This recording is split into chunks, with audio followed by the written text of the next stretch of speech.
கர்ணன் துரியோதனனின் மனைவி பானுமதியை அறிமுகப்படுத்துறாரு. அவளுடைய நகைச்சுவை விரைவில் அவளை கர்ணனுக்கு ஒரு உடன் பிறந்தவர் போன்ற முறையில் நேசிக்க வைக்கிறது. அவர்கள் ஒருவரையொருவர் சகோதரன் மற்றும் சகோதரி அப்படின்னு கூட அழைக்கிறார்கள். துரியோதனனும் கர்ணனும் அதே வேகத்தில் சிறந்த நண்பர்களாகிறார்கள். அங்க நாட்டு மன்னனாக இருந்த கர்ணன் இப்போது தனது ராஜ்யத்துக்கு செல்கிறான். விரைவில் தனது தாராள மனப்பான்மையால அனைத்து மக்களின் இதயங்களையும் வெல்றான். அவன் உண்மையில் தங்க நாணயங்கள், நகைகள், பட்டுக்கள் மற்றும் பிற பரிசு பொருட்கள் நிறைந்த தட்டுக்களை அரசவையில் உள்ள தனது குடிமக்களுக்கு வழங்குகிறாரு. யாரையும் திருப்பி அனுப்பவோ அல்லது ஏமாற்றத்துடன் அனுப்பவோ இல்லை. பள்ளியை எரித்ததாக குற்றம் சாட்டும் மக்களால் துரத்தப்பட்டு அரசவைக்குள் ஓடி வரும் ஒரு சிறிய அனாதை கூட இல்லை. நான் படிக்க மட்டுமே விரும்பினேன் அப்படின்னு சிறுவன் கர்ணனிடம் கெஞ்சுகிறான். ஆனால் நான் ஒரு அனாதை அப்படின்றதுனால அவர்கள் என்னை மறுக்கிறார்கள். அனாதையாக, வேறற்றவனாக, தேவையற்றவனாக இருப்பது என்னவென்று அறிந்த கர்ணன் குழந்தைக்காக துக்கப்படுகிறான். மேலும் பரிகாரம் செய்கிறான். கர்ணன் தாராள மனப்பான்மை விரைவில் மிகவும் பிரபலமடைகிறது. யார் இந்த குழந்தை? இச்சிறுவன் பாடசாலைக்கு தீ வைக்க முயற்சித்தார். எங்களை கண்டவுடன் ஓட ஆரம்பித்தவன் பலர் தடுத்தும் பிடிபடாமல் சபைக்குள்ள வந்து விட்டார். மன்னிக்க வேண்டும் அரசே. குழந்தாய், வாயுங்க, பயப்படாதே, வாயுங்க. உன் பெயர் என்ன? என் பெயர் மேகநாதன். யார் நீ? யாருக்கும் தெரியாது. அப்படி என்றால் என்னை பெற்றவள் யார் என்று எனக்கு தெரியாது. அம்மா, அதுதான் தெரியாது. இது உனக்கல்லப்பா, எனக்கு. உன் தந்தை? தாயும் இல்லை, தந்தையும் இல்லை. அனாதை நான். இருவருமே இறந்து விட்டார்களா? அதென்னவோ, ஆனால் என்னை மறந்து விட்டார்கள். காரணம் தெரியாது. நான் கெட்டவனோ அவர்கள் கெட்டவர்களோ. ஆஹா, சிந்தனை எத்தனை அளவு இந்த பிஞ்சு உள்ளத்தில் போராடி இருந்தால் இத்தனை அளவு வேதனை சொல் வெளிவரும். அனாதை மகனே, என் இனமடானி. ஆமாம், பாடசாலைக்கு தீ வைத்தல் பாவமாயிற்றே. அறிவுள்ள நீ இதை செய்யலாமா? அறிவில்லாதவர்கள் அப்படி செய்ய என்னை தூண்டினார்கள். என்ன சொல்லுகிறாய்? எனக்கொன்றும் புரியவில்லையே. என்னை பாருங்கள், படிக்கும் வயதல்லவா எனக்கு. அறிவு பசி எடுத்து பல பாடசாலைகளை தேடி போனேன். எங்கும் எனக்கு இடமில்லை. பிறப்பறியாதவன், அனாதை, தாழ்ந்தவன் உயர்ந்தவத்தோடு படிப்பது தவறு, பாவம், போ என்று கழுத்தை பிடித்து தள்ளிவிட்டார். கொடுமை. உண்மை. அந்த கொடுமை உங்கள் ஆட்சியில் வேண்டாம் என்றுதான் தீ வைத்து கொளுத்து போனேன். அது குற்றமா? இல்லை, குற்றமில்லை. மகனே, அரசுக்கே புத்தி சொல்லும் அறிவடா உனக்கு. ஒரு மந்திரிக்குள்ள மதிநுட்பம், ஒரு மந்திரிக்குள்ள மதிநுட்பம். உன் போன்ற குழந்தைகளுக்காக ஒரு அரசன் நாட்டிலே செய்ய வேண்டிய பலவற்றை உன் அறிவின் மூலம் நான் புரிந்து கொண்டேன். அனைத்தையும் குறைவின்றி செய்து விடுகிறேன். இப்போது என்னை மன்னிக்க வேண்டும். மேகநாதா, நீ விரும்பும் பள்ளிக்கே உன்னை நான் அனுப்பி வைக்கிறேன். தெய்வம் நீங்கள். என்னுடன் வா. ஒரு நாள் ஒரு ஏழை முதியவர் பார்வையாளர்களிடம் கெஞ்சி கேட்கிறார். கர்ணன் சூரியனுக்கு பூஜை செய்து முடிக்கும் போது அந்த முதியவரின் வருகை அறிவிக்கப்படுகிறது. கர்ணன் பூஜை அறையை விட்டு வெளியேறவிருக்கும் நேரத்துல சூரியனின் சிலை அவரை எச்சரித்து, இது சாதாரண முதியவர் அல்ல, இது மாறு வேடத்தில் இருக்கும் இந்திரன். அவர் கர்ணனை வெல்ல முடியாததாக மாற்றும் காதணிகள் மற்றும் மார்பு கவசத்தை கர்ணனிடம் கேட்க வந்துள்ளார். எல்லாவற்றிற்கும் மேலாக இந்திரன் அர்ஜுனனின் தந்தை. கர்ணனின் சக்தியை குறைக்க விரும்புகிறார். இதனால் அவரது சொந்த மகன் பயனடைவார். கர்ணன் சூரியனின் அறிவுரையை கேட்டு நன்றி கூறுகிறான். பின்னர் மாறுவேடமிட்ட இந்திரனை சந்திக்க செல்கிறான். சூரியன் கணித்தது போலவே விஷயங்கள் நடக்கின்றன.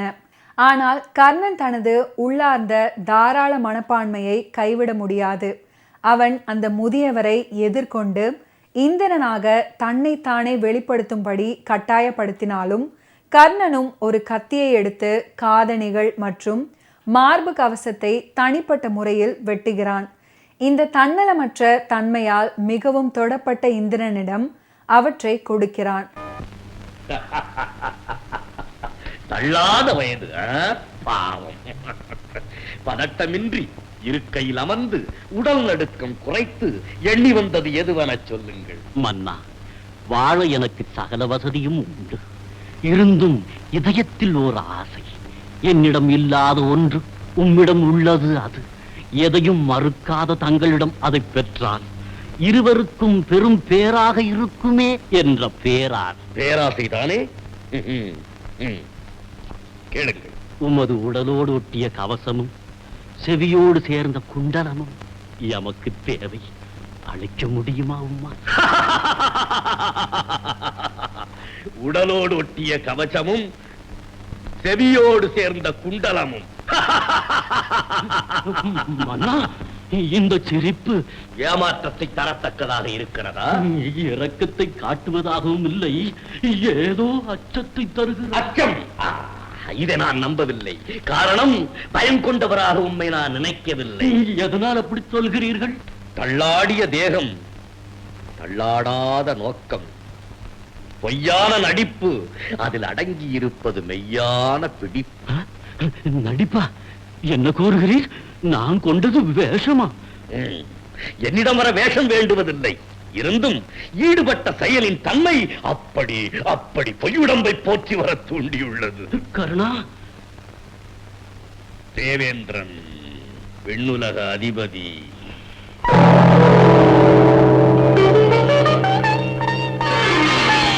தேவேந்திரா, தேவேந்திரா, இது என்ன சோதனை? இல்லை என்று சொல்லையே அறியாத இந்த மனிதனிடம் தெய்வம் தோன்றினால் போதுமே, உயிரையும் கொடுக்க தயங்க மாட்டேனே. கேவலம் இந்த உடலை பிடித்து சிறு உரையை கொடுக்கவா மறுத்து விடுவேன். இதோ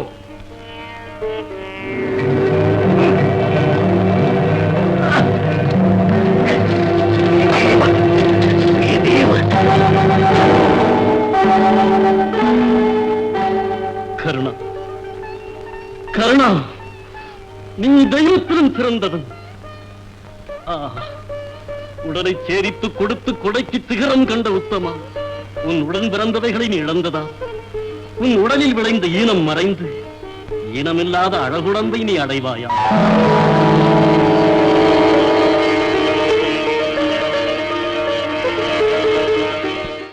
கூடுதலாக கர்ணனுக்கு நாகஸ்திரம் அப்படின்ற ஒரு ஆயுதம் கிடைக்கிறது. ஆனால் ஒரு நிபந்தனையுடன் கிடைக்கிறது. அதை ஒரு முறை மட்டுமே பயன்படுத்த முடியும். இதற்கிடையில துரியோதனன் கர்ணனை இன்னும் அடக்க முடியாத ஒரு போர் வீரனாக மாற்ற ஒரு யோசனையுடன் வருகிறான். முனிவர் பரசுராமனிடம் செல்லுங்கள். அவர் கர்ணனுக்கு அறிவுரை கூறுகிறார். அவரிடமிருந்து பிரம்மாஸ்திர ஆயுதத்தை பயன்படுத்த கற்றுக்கொள்ளுங்கள். கர்ணன் சந்தேகக்காரன். பரசுராமர் ஒருபோதும் சத்திரியருக்கு கற்பிக்க மாட்டார். அவர் பிராமணர்களுக்கு மட்டுமே கற்பிக்கிறார். ஆனால் துரியோதனனால் தூண்டப்பட்டு இதெல்லாம் ஒரு நல்ல காரணத்திற்காக தான் அப்படின்னு கர்ணனை நம்ப வைக்கிறார். கர்ணன் ஒரு பிராமணனாக காட்டிக்கொண்டு பரசுராமரிடம் சென்று போர் வீர முனிவரின் பிரிவின் கீழ் அழைத்து செல்லப்படுறாரு. விரைவில் கர்ணன் பரசுராமரின் விருப்பமான மாணவனாகிறார். பரசுராமர் அவருக்கு புகழ்பெற்ற பிரம்மாஸ்திரத்தை பயன்படுத்த கற்றுக் கொடுக்கிறாரு. மகனே, என்னிடம் வித்தை பயில வந்த பலரில் நீ ஒருவனே தலைமானாக்கனுக்குரிய தகுதி பெற்றனே. உன்னால் இந்த பரசுராமனின் புகழ் பாரெங்கும் மேலும் பரவட்டும். குருதேவா, வித்தை கடல் தாங்கள். அதிலே சிதறி சிந்திய சிறு துளிதான் என் வில்வீச்சு. என் திறனுக்கெல்லாம் தங்கள் அருளன்றோ கருவூலம். வீரனுக்குரிய பணிவு உன் பண்பு. நீ வாழ்க. இறுதியாக உனக்கு ஒன்று கூறுகிறேன். நீ என்னிடம் கற்றதில் பிரம்மாஸ்திர பிரயோகம் ஒன்றுதான் அனைத்திலும் உயர்ந்தது. அதை கொண்டு நீ இந்த உலகையும் வெல்லலாம். கடவுளே எதிரியாக வந்தாலும் அந்த கணையில் என்று தப்புவது சாத்தியமல்ல. அந்த அரிய வித்தையை உன் உயிரை காத்துக் கொள்ளும் அவசியம் வரும்போது மட்டுமே நீ பயன்படுத்தல் வேண்டும். தங்களானை இருந்து வா, நான் மலிச்சாரல் வரை சென்று வருகிறேன்.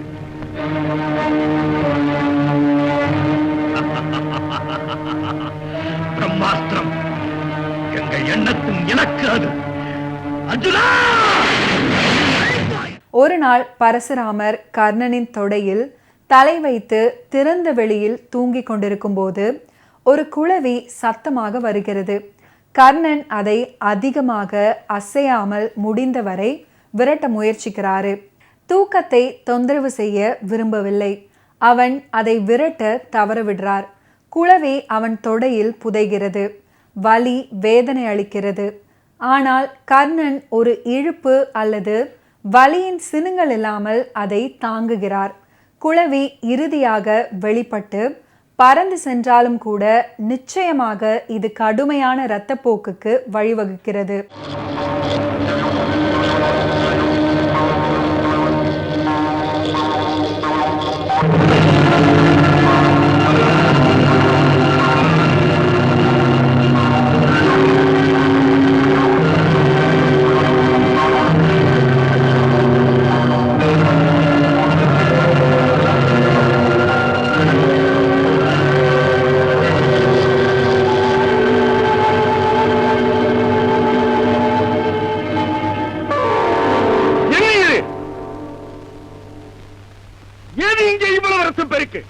ஒன்றுமில்லை குருதேவா. மறைக்காதே, உண்மையை சொல். மன்னிக்க வேண்டும். என் தொடையை துளைத்தது ஒரு ராட்சச வண்டு. அதை தடுத்து நிறுத்துவதில் ஈடுபட்டால் குருதேவரின் உறக்கத்திற்கு ஊறு வருமே என அஞ்சி பொறுத்திருந்தேன். ஒரு பக்கம் புகுந்த வண்டு மறுபுறமும் துளைத்து வெளியேறியது. அதனால் ஏற்பட்ட இரத்த பெருக்குத்தான் இது. தடுக்க நினைத்து முடியாமல் குருதேவரின் உறக்கத்திற்கு ஊறு நேர்ந்தது நான் செய்த பாவம் போலும். என்னை மன்னிக்க வேண்டும். நீ யார்? உண்மையில் நீ ஒரு அந்தணனா? சத்திரியனுக்கு மட்டும்தான் இத்துணை திடம் இருக்க முடியும். பொய் உரைத்தினிடம் வித்தை கற்க முயன்றனையா? என் மீது ஆணை, இப்போதேனும் சத்தியம் பேசு. குருதேவா, ஒப்புயர்வில்லா தங்களிடம் வித்தை கற்க வேண்டும் என்ற வேட்கை அந்தணன் என பொய்யுரைத்து என்னை இங்கே புகச் செய்தது. விடை பொறுத்து என்னை காத்தருள வேண்டும். துரோகி, குரு துரோகி! சத்திரியனை ஒழிப்பதை சபதமெனக் கொண்ட என் விதத்தை பங்கமாக்கி வீழ்ச்சியில் புரிந்த உன்னை அழித்து. வேண்டாம் பெருந்தகையே, ஏழை மீது மனமிறங்குங்கள். எனது உயிர் நண்பன் துரியோதனன் பொருட்டு பொய்யுரைத்து பாவியானேன். அதுவன்றி தங்களிடம் தவறு செய்யும் துணிவு எனக்கு வருமா? நீ செய்த கேட்டிற்கு உனக்கு கிடைக்க போகும் பலன் என்ன தெரியுமா? நினைத்ததை முடிக்கும் சக்தி பெற்ற பிரம்மாஸ்திர பிரயோகம் ஒன்று மட்டும் உன் மரண திருவாயில் மறந்து போகும். குருதேவா, அத்தோடு நீயும் என் கண் விட்டு மறைந்து விடு. குருதேவா! துரியோதனா, நண்பா துரியோதனா! கர்ணனின் தொடையிலிருந்து பரசுராமனின் கையில் ரத்தம் வழிந்து அவரை விழித்தெழ செய்தது. என்ன நடந்தது அப்படின்றத பரசுராமர் அறிந்ததும் உண்மை அவருக்கு புரிகிறது. ஒரு சத்திரியனை தவிர வேறு யாரும் இவ்வளவு வலியை தாங்கி புகார் செய்யாமல் இருந்திருக்க முடியாது. கர்ணன் ஒரு ஏமாற்றுக்காரன். பொய்யான சாக்கு போக்குகளின் கீழ் அவர் பிரம்மாஸ்திரத்தை பயன்படுத்த கற்றுக்கொண்டார். எனவே பரசுராமர் அவரை சபிக்கிறாரு. அவர் மிக அவசரமாக பிரம்மாஸ்திரத்தை பயன்படுத்த வேண்டியிருக்கும் போது கர்ணன் அதன் பயன்பாட்டை மறந்து விடுவான். மகாவீர சல்லியனை வணங்கி வேண்டிக் கொள்ளுகிறேன். இன்று ஒரு நாள் மட்டும் நீர் கர்ணனுக்கு தேரோட்ட வேண்டும். என்ன, ஒரு தேரோட்டிக்கு நாம் தேரோட்டியா? துரியோதனா, என்னை பற்றி என்ன நினைப்பு உனக்கு? மன்னிக்க வேண்டும். இப்படி தங்களை குறைப்பதாக பெருமைப்படுத்துவதாக பார்த்தனுக்கு சாரதியா சகல சக்தி படைத்த கிருஷ்ணன் அல்லவா? அவனுக்கு நிகராக நீர் நமக்கு மறுக்காமல் புறப்படும். முது சாதுரியம் கர்ணனுக்கு வெற்றியையும் அர்ஜுனனுக்கு அழிவையும் தர வேண்டும். எப்படியோ நீ வாழ வேண்டும். ஆகட்டும். நாம் வீணை நடிக்க ஆகாசத்தை கொடுத்து அர்ஜுனனை தாக்குகிறோம்.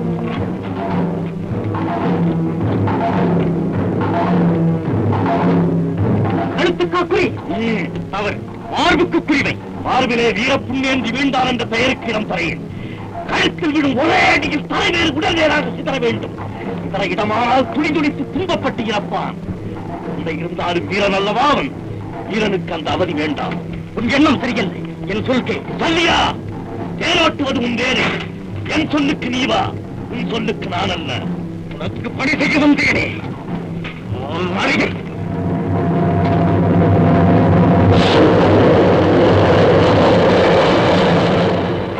கழுத்துக்கு வருகிறது. பயப்படாது.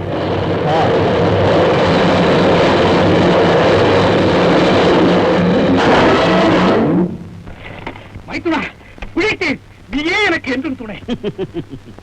தலைக்கு வந்தது தலை முடியோடு சென்றது. இனி உனக்கு எதிலும் வெற்றி. கண்ணா, தானென்ற அகந்தை உன் வெற்றியை குலைத்தது. அதோ திரும்பி வரும் அதிக அஸ்திரத்தை ஏந்தி மீண்டும் அவன் நெஞ்சை குலைக்க விடு.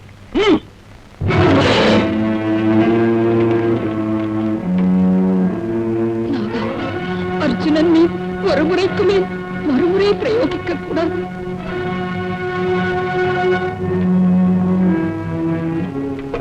கண்ணா, மகா கர்ப்பிணி, நான் சொல்லுகளை செய்து விட்டால் அது உனக்கு ஒரு குறைவா? சரியா? என் கடமை எனக்கு தெரியும். இடைமறித்து என்னை வதை செய்யாது. நடத்தி விடு.